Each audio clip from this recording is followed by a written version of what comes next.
Reserve bank of ഇന്ത്യയുടെ 90-ാം വാർഷികമായത്. അപ്പൊ അതിന്റെ ഭാഗമായിട്ട് ഒരു സീരീസ് ഇറങ്ങിയിട്ടുണ്ട്. ഏതാ?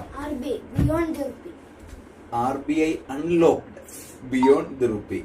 RBI മാത്രം പോരാ, RBI അൺലോക്ഡ് വേണം.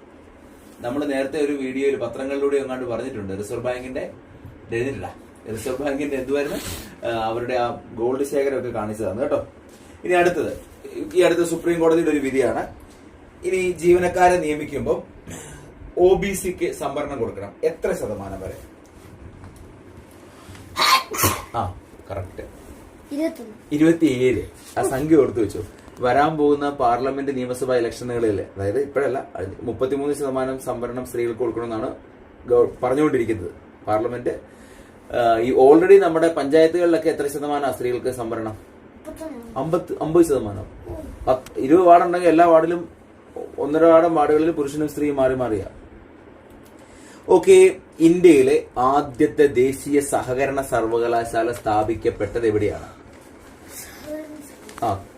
സഹകരണ സർവകലാശാല ദേശീയം. ഇന്ത്യയിലെ സഹകരണ മേഖലയിലും ഇപ്പോൾ നിലവിലുള്ളതിൽ ഏറ്റവും വിജയമായിരിക്കുന്ന സ്ഥാപനം അവിടെയാണ്. അതിന്റെ ഗുജറാത്തിലാണ് അത്. പക്ഷെ പിന്നിൽ പ്രവർത്തിച്ചതിനകത്തൊരു മലയാളിയുണ്ട്.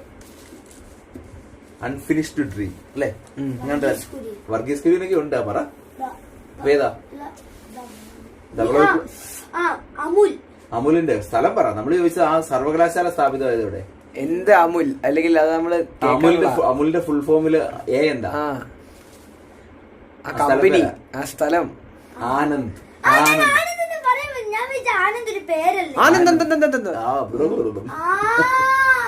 ആനന്ദാണേ, അതാണ് ആനന്ദ്. ആനന്ദ് മിൽക്ക് എന്തുകൊണ്ടായിരിക്കും എന്തോ നമുക്ക് നോക്കാം.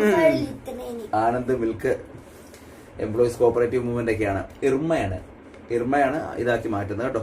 ഇന്ത്യയിൽ ആദ്യ മിൽമ കേരളത്തിലെ. ഓക്കെ, അടുത്തത് വളരെ പ്രധാനപ്പെട്ട രസമുള്ള ചോദ്യം.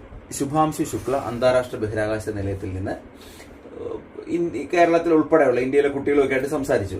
നമുക്കറിയാവുന്ന ഒരാളുണ്ടായിരുന്നു ഇടുക്കിയിൽ നിന്ന്, അല്ലെ? ഇടുക്കിയിലെ നിബിയുടെ വോയിസ് കാർഡ് ക്വസ്റ്റിന് പോയപ്പോൾ ഉണ്ടായിരുന്ന കുട്ടി. അവരോടൊക്കെ സംസാരിച്ചു. എന്ത് സംവിധാനത്തിലൂടെയാ? ബഹിരാകാശ നിലയത്തിൽ നിന്ന് താഴെ കുട്ടികളോട് അദ്ദേഹം സംസാരിച്ചെങ്കിൽ സംസാരിക്കാൻ വേണ്ടി ഉപയോഗിച്ച സംവിധാനം എന്ത്? പോടാ, മൊബൈലിലൊന്നും പറ്റുകയല്ലോ. ഹാം റേഡിയോ, അമേച്വർ റേഡിയോ എന്നറിയപ്പെടുന്ന ഹാം റേഡിയോ.